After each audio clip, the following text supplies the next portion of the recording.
want to suck your blood.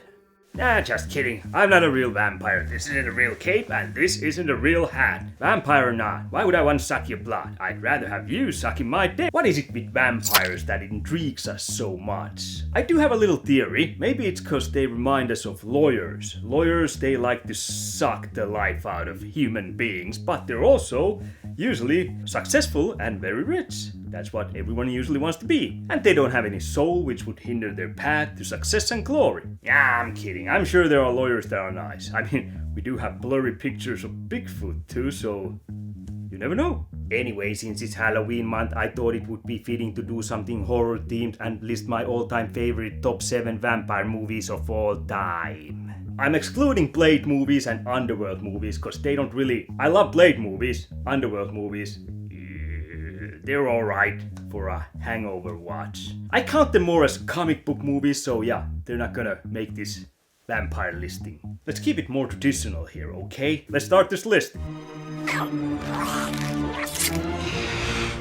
Now when it comes to number 7 on this list, I was really hesitant to put this one on this list, but I do love it. It's just that back in the days, the wrong kind of people liked this movie, so yeah, I always kind of had this hate-love relationship with this movie. It always felt back then like this was more the vampire movie that girls liked. And this movie also seemed to make vampires a bit too teenagerish, too cool. Something about this movie rubbed me the wrong way, but I've seen it as an adult, and yeah, I love this movie. It is a great movie, maybe a bit overrated though, but... Little singer, god damn it. But let's be honest, the reason why this movie makes this list is because, well, it has probably the sexiest saxophone player ever. And yes, it's Lost Boys. Now Lost Boys, if there's anyone who doesn't know about this movie, has a family that moves into a small little town and turns out there's vampires over there. And the group of vampires is led by Kiefer Sutherland, who has quite a kick-ass mullet. Yeah, I really dig his hairstyle in this movie. All blonde and You don't like rice? Tell me, Michael, how could a billion Chinese people be wrong? Anyway, the family, or actually it was single mom, but she has 2 sons, and the big brother gets bitten. Well, actually not bitten. It's well, this movie has its own thing going on. It drinks their blood of the vampires or something. It's been a little while since I watched this last time, so some of the details might be a bit hazy, but like usually, you have to kill the head vampire to reverse the curse, and so that's what the little brother is trying to find out, who the head vampire is, and the big brother, and also they have 2 helpers, which are the Frog brothers, or it's Corey Haim and Corey Feldman. I believe, I might be wrong, but this was the movie that made Corey Feldman more famous, and possibly Corey Haim. I actually don't know much about Corey Haim. He's the Corey that always kind of went under the radar for me. The movie came out in the 80s, and it's probably a lot of people's favorite vampire movie, but for me it didn't ever hit that well. Like I said, there were some love-hate relationship stuff, but as I've grown up, I've learned to appreciate the movie a lot more. So yeah, you know, I still need to get it into my collection. Kick-ass soundtrack, not just the sexy saxophone guy, but just the whole soundtrack. It's really good. Anyway, let's move on. I try to make this list quicker than I usually do. Now we get to number 6 on my list, which is 30 Days of Night.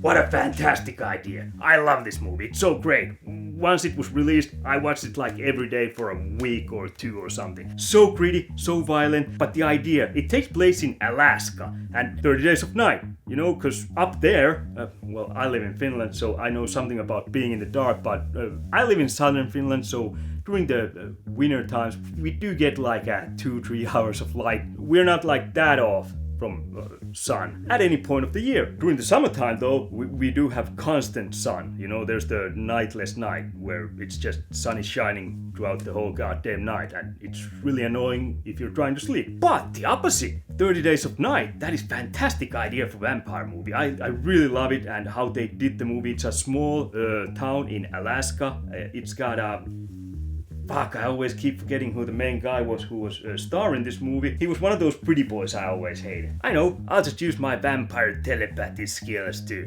jog my memory on who the guy was who was starring in this movie. It was Josh Hartnett. Also the main vampire was played by Danny Huston, who did a fantastic job. That dude looked creepy, and he sounded creepy.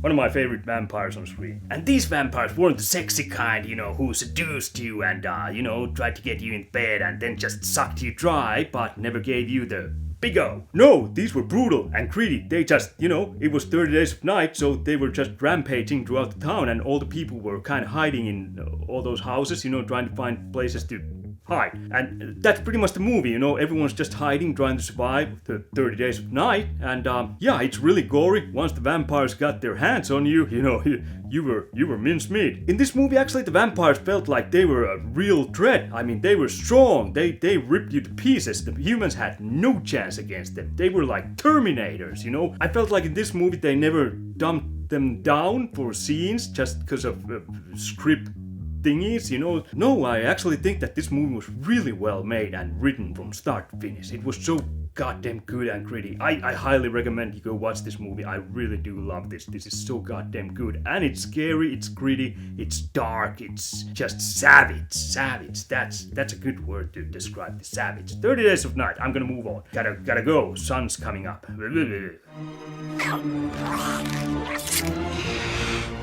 Number 5 on this list is Near Dark. Did I do that? Did I do that? 80s vampire movie, just like Lost Boys, 80s, they made some really kick-ass vampire movies. Near Dark, that is. I love that movie. That also kind of takes a different type of spin when it comes to vampire movies. The main character gets bitten by a vampire, and this at times kind of felt like it was more like a document, because he's trying to deal with the fact that he's turning into a vampire.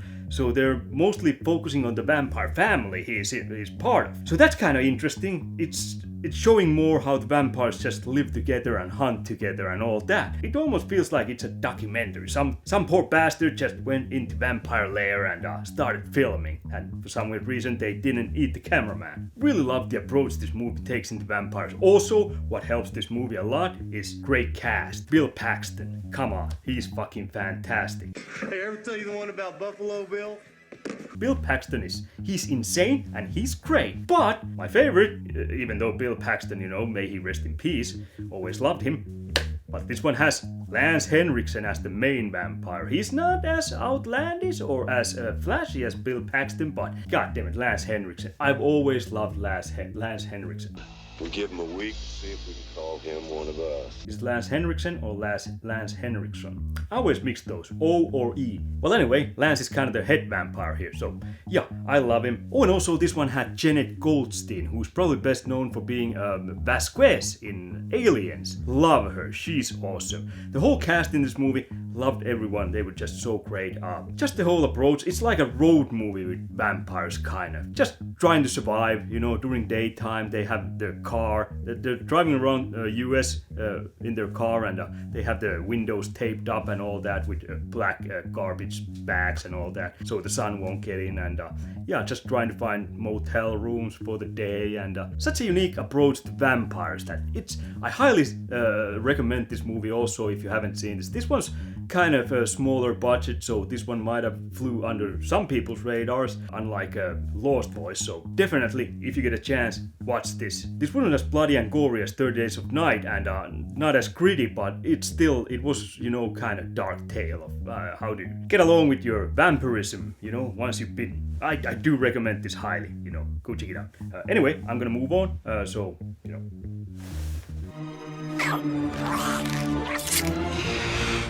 Number 4 on this list is From Dusk Till Dawn.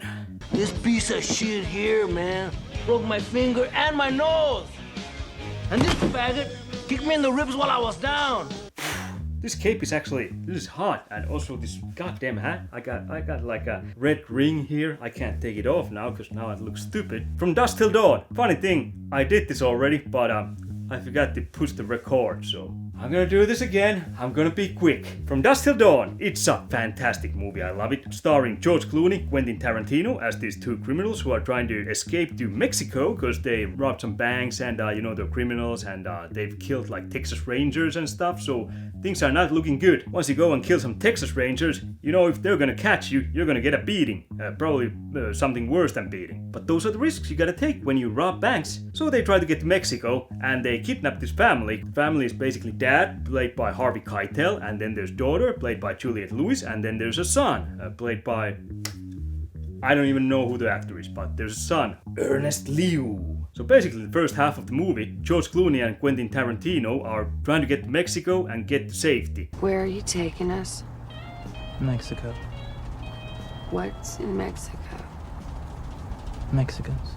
There's no vampires. I honestly thought this was gonna be some kind of crime movie or, crime, action, drama, something like that. Great dialogue. I really enjoyed it, Quentin Tarantino being involved. It was directed by Robert Rodriguez, so that also helps a lot. So once they get to Mexico, there's this bar called Titty Twister that's open from dusk till dawn. Ooh, over the night. That's not suspicious at all. Well, actually it wasn't. When I was first looking at this movie, I didn't even know this was a vampire movie. They get into the bar, they do stuff there, and suddenly, the whole staff in the bar just turns into vampires and starts sucking people.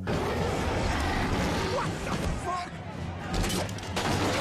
There's Danny Trejo, who's the bartender. Love him. Salma Hayek, who is, she seems to be like the queen of the vampires or something like that. I'm not really sure. She's not too long in this movie, but, the scenes she has, she's dancing with the snake. I'm sure you've seen at least some memes or gifs or something. We get a little peek of Quentin Tarantino's foot fetish. Salma Hayek's dancing, pouring some tequila down her leg, and Quentin Tarantino's sitting there and sucking toes and the tequila from the toes. I gotta say, at that moment, I had a bit of a foot fetish too. I think like 95% of guys who watched this movie had a foot fetish for a while after this. Also, there's Sex Machine, played by Tom Savini, who is fucking awesome in this movie. There's Fred Williamson. Fred Williams was in Count Dracula in 1970, which I mixed him into Fred Williamson. Fred Williamson is in this, and I love him. He's so goddamn good, so fantastic. He looks so rough, he sounds so rough, he did a lot of 70s exploitation action movies and all those.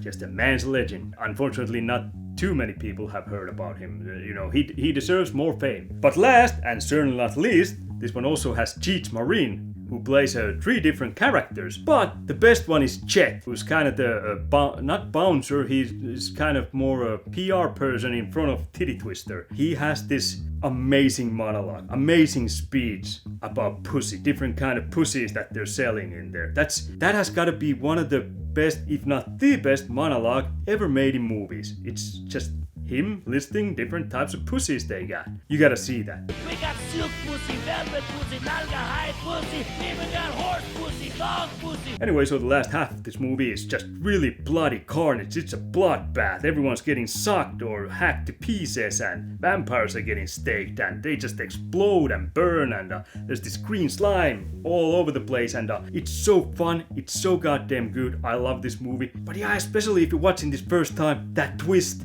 in the middle of the movie, that weird U-turn when everyone just suddenly turns into vampires, it's perfection. It's like 2 different 45-minute movies just glued together into one big 90-minute movie or something. Now I do have to say, I kind of didn't want to put it on this list first because, well, it kind of spoils the surprise. That's kind of double-edged sword now that I'm talking about the movie here, because like I said, when I first time watched this and halfway through the movie it turns into a vampire movie, it's just such a weird fucking surprise from out of nowhere. It just totally caught me off guard. That was one of the genius things about this movie that I really loved. So yeah, now I'm kind of spoiling that to people, but this is vampire list, so I can't really avoid vampires, and this is on this list for a good reason, because I love this movie. It's so great. Move on to number 3.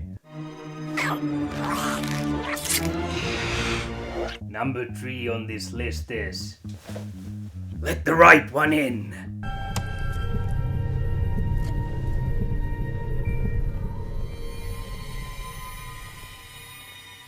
Swedish movie.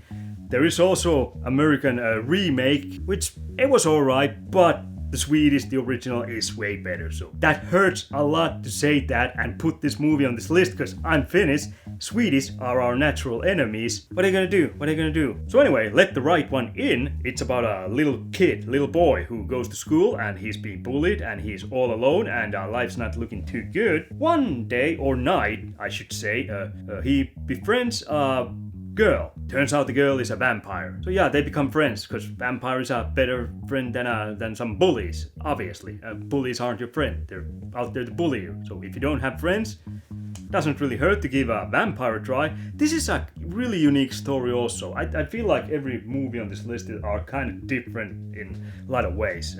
Every movie takes kind of unique angle when it comes to vampires, and this one also does. In this movie I feel like they made the vampire who's a little girl more humanized than in other vampire movies that I've seen, really. In this movie it does feel like she doesn't really want to eat people outright, you know, but she just has to, so that's why she does it. She finds a friend from the little boy and the little boy finds a friend from the little girl who is a vampire, and it's almost like a drama movie. Well, it's drama horror, you might say, and yeah, it follows their life, and I do have to say it's been a while since I saw this. I need to get this into my collection and watch it again, but I do remember really being impressed by this movie and I do love it, and I gotta go and hunt this down and watch it again. But it was so goddamn good. Just the way they built the story and tell it, it just comes off as more like a, well, I don't know if you can say more realistic, because vampires aren't real, but it does come off as more realistic approach in a way. It's just not some mindless carnage or anything. This one has heart. This one has, I feel like, actual soul, no pun intended,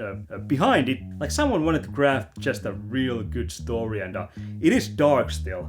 I'm not saying that it's like a nice story or anything like that, but yeah, it is kind of dark and it's sad. You know, I feel like it resonates with a lot of people who are left alone, being bullied. So if you were to find a friend, even if they're not really the best type of friend, Är du vampyr? Hade du tyckt om mig ändå? well, you know, it's just nice that someone treats you better. If it's a vampire, you know, what do you got to lose? Yeah, it hurts in here to say good things about Swedish stuff. But what are you gonna do? Number 2 on this list is going to need some setup here. I didn't just want to blurt it out because this one really caught me off guard. I just watched this, well, like a month ago, 2 months ago, I don't remember, but it was on Amazon Prime. You probably heard about the original Nosferatu. Came out in 1922? Or was it 28? 1928. I think it was 1922. Well, anyway, that's not really important detail here at the moment. It was remade 1979 by a director called Werner It was a German. Werner Herzog. Werner Herzog. Wait, German name. Werner Herzog. That's how you say it. And it's a German movie. I believe Nosferatu is also a German movie.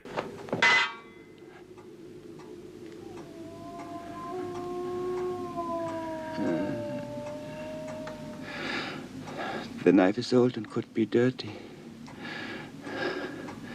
It could give you blood poisoning. Nosferatu is kind of like a German version of Dracula. I haven't had any Dracula movies in this list. I was kind of surprised, but maybe I'll have one as number 1. Who knows? But Nosferatu is kind of, it's the same tale as Dracula, except I don't think they had copyright or something. I haven't really looked into it that much, but I was always more drawn into Nosferatu than Dracula. I love Dracula, don't get me wrong there, but Nosferatu he looks like half rat, half bat, half man. That would actually be 1.5 times a regular being. So 1/3 rat, 1/3 bat, 1/3 man.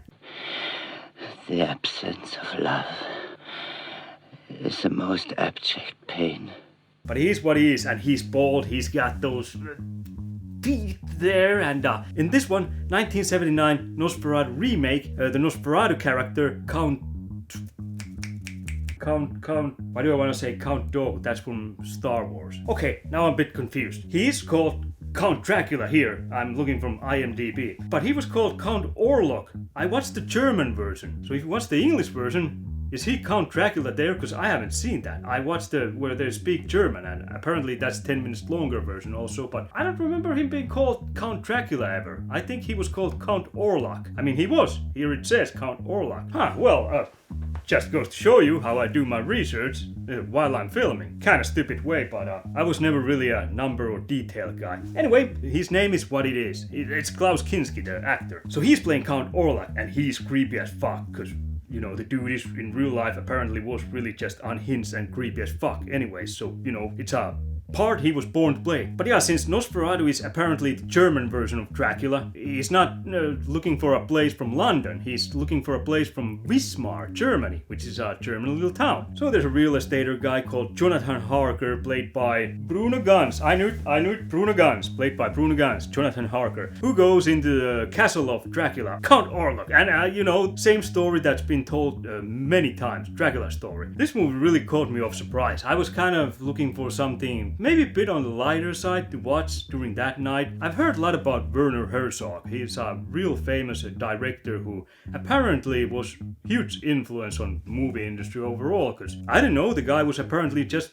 a real genius. So the approach to this story is kind of, it doesn't even really feel like horror at times. It feels more like just a dream, the whole movie. It's like you're going through a dream scenario. It moves slow, so if you're looking for action or gore and all that, this movie isn't for you. This is a more like a artsy-fartsy movie. So if you're into those, you know, you like things that aren't really explained that great or are some kind of some more weirder than they usually are, this might be for you. You know, if you like the kind of odd.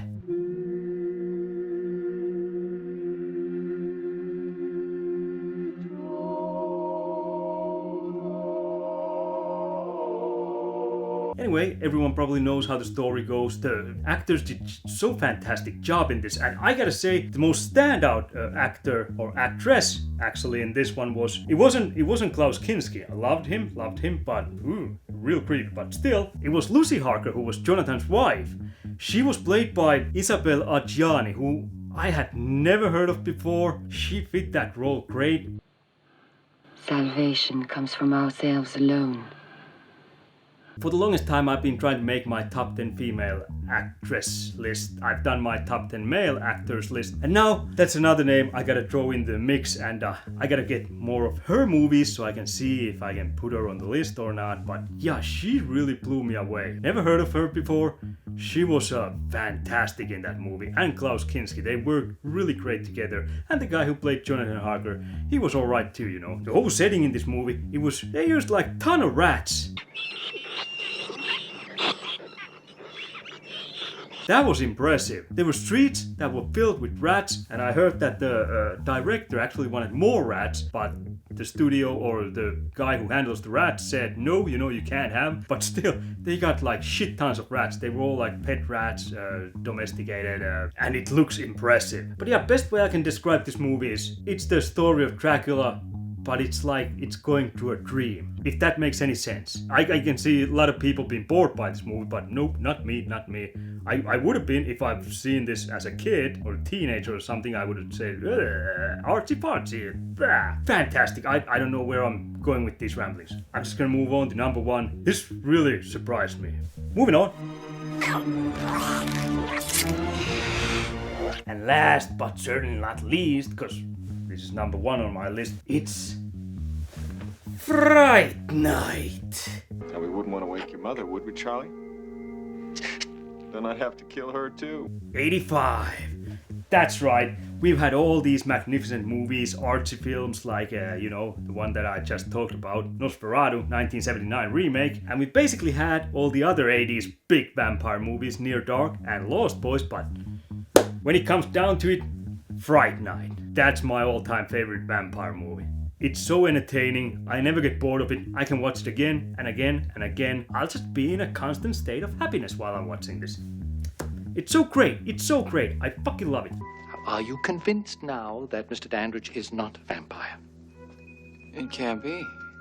But Charlie, you saw it. William Ragsdale plays Charlie Brewster, who is a kid who lives with his mom in a house, but the next door house, there's a new family that's moving in, or there's a guy who's moving. Actually, there's two guys who are moving in, but these aren't gay couple. No, nothing wrong with being gay couple if you're gay, but this isn't a gay couple. No, there's something off with these two.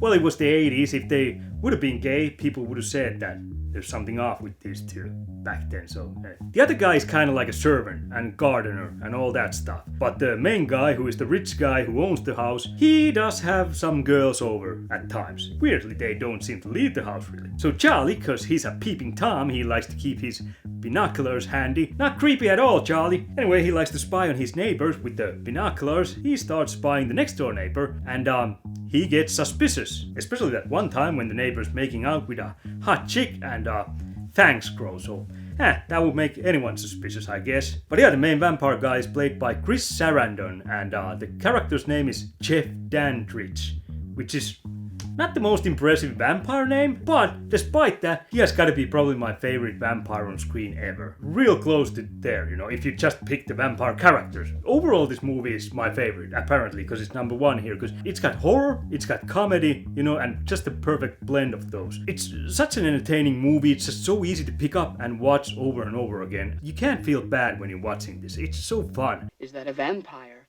cannot enter your house without being invited by the rightful owner first. Are you sure about that? Positive!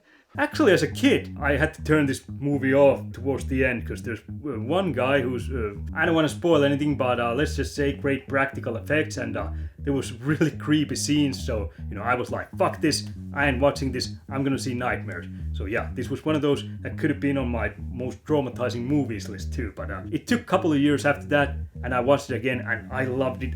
Towards the end, the practical effects, they're fantastic, I love them, good old 80s monster designs, vampire designs, and gore designs. It's not like super gory movie, but what it has, it's so well made, and the vampires, they look so goddamn creepy. They're, fantastic job on this.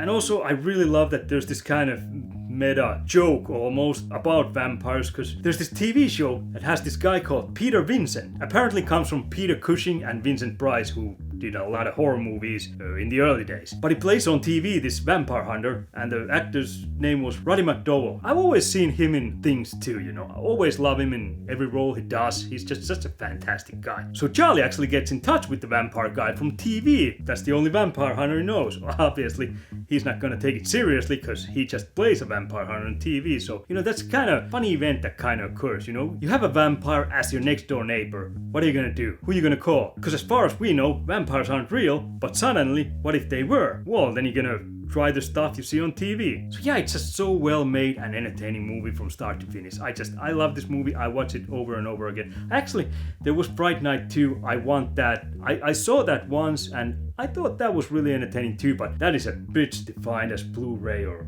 4K or anything like that. Also, Charlie's girlfriend is being played by that chicken with no breasts from Married with Children, Marcy Darcy. Hi! Amanda Pierce. I said chicken with no breasts. If you've seen Married with Children, you know what I'm referring to. Just great movie. Love it. You know what? It's been a while since I watched that last time. I'm probably gonna go and watch that now. Anyway, fuck off, and I'll fuck off, and we'll suck some blood the next time we meet. Or if, you're up to sucking dick. It's no dudes. Anyway, I'm gonna fly off now. No, wait, I came here with Puff, so I gotta leave like Puff. Which means I'm just gonna stand here and suddenly it's just gonna...